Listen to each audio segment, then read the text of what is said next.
This is a download from BBC Learning English. To find out more, visit our website. Gulliver's Travels, Part 1, Voyage to Lilliput.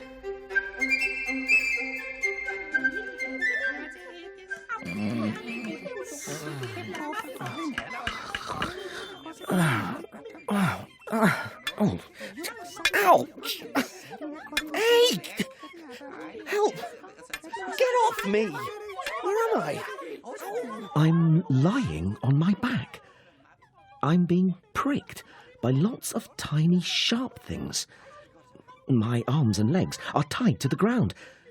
Even my long hair is fastened. Can't move! It's the strangest sight. Hundreds of tiny figures are prodding me with miniature spears. Others are fastening bits of string and hammering tiny pegs into the ground. The tiny figures are Humans!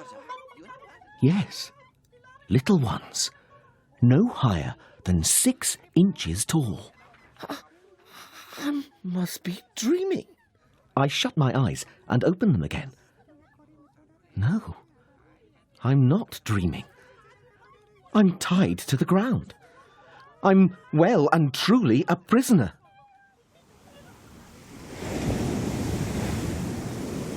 My name is Gulliver. This story of my travels to distant lands may seem unbelievable and, in places, disturbing. But the lands I visited and the strange peoples I met are not imaginary. I didn't make them up. Please listen and remember, it is all true.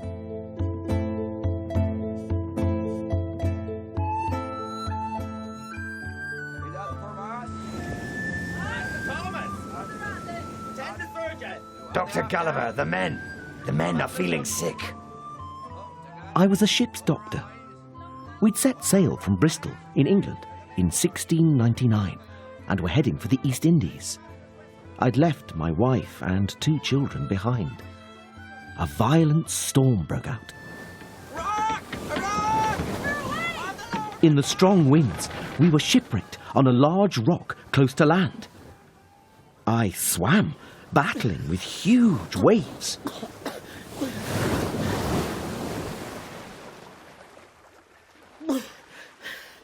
On reaching the shore, I pulled myself up on some soft grass and fell asleep, exhausted.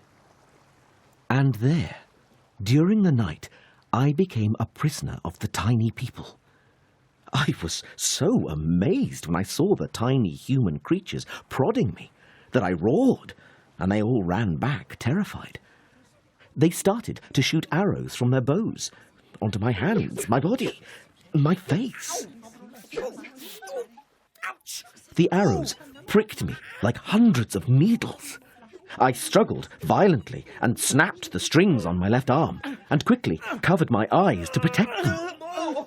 Stop! I fell back and lay still. Once they realized I wasn't going to attack them or move, they stood back and waited.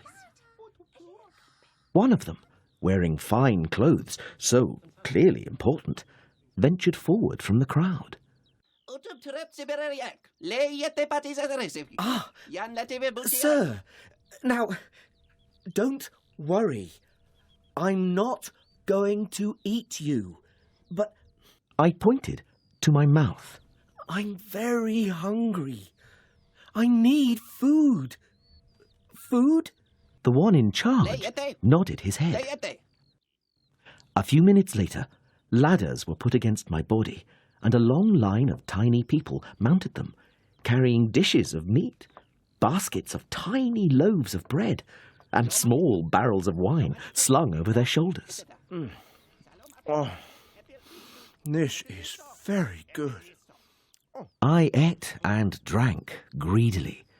Those tiny morsels of food and drink were some of the most exquisite food I have ever tasted. The tiny natives were amazed at my appetite. With my stomach full I promptly nodded off. When I woke up, I was moving. I later found out that the wine I had drunk had contained a sleeping drug, and whilst I was sleeping, 900 of the tiny natives had lifted me onto a machine which was being pulled by 1,000 tiny horses. I was taken to the city to meet the king, who greeted me warmly.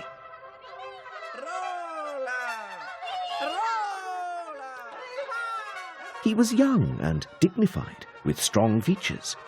He gave a long speech to me in his language, but I did not understand a word. But he pointed to the city and his people with a sweep of his arm. Lilliput. Some courtiers were also there. One had a wise and scholarly look and made friendly gestures to me. Her name, I later learnt, was Flimnap. She was the king's secretary. Another, who had a rather mean expression, drew his sword at various points and waved it in a rather threatening way in the air at me. This was Skyresh. I was then transported to an empty, ruined temple, where I was lifted up with pulleys and chained to the gates. I was still a prisoner, but at least now I could at last stand up. And so it was that I became a guest in the kingdom of Lilliput, with its tiny inhabitants. The ruined temple became my home. The royal family came regularly to watch me from the tower. The king sent 30 scholars to teach me the Lilliputian language, which I learnt very quickly. One night, I couldn't sleep. I heard the whisper of voices close by. It was the king with his courtiers, Flimnap and Skyresh. What Skyresh said worried me deeply. I think that we should kill him. Why do you say that, Skyresh? He eats too much, Your Majesty. It is costing us a fortune, and if we continue to feed him like this, we'll have a famine in Lilliput. How do you suggest we kill him? Starve him. That's barbaric. Or we could shoot him with poisoned arrows. What do you think, Flimnap? He is a giant, and the decay of his body could cause a plague, which could spread throughout the kingdom. That's very true.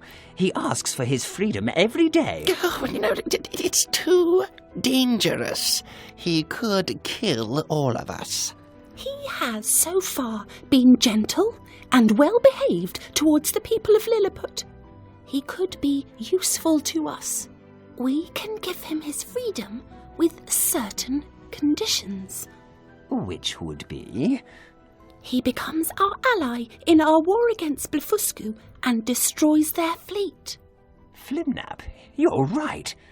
We're facing a grave danger, and this giant Gulliver could save us. I had heard enough. Lilliput was on the brink of war. The king would not kill me whilst I was useful to him.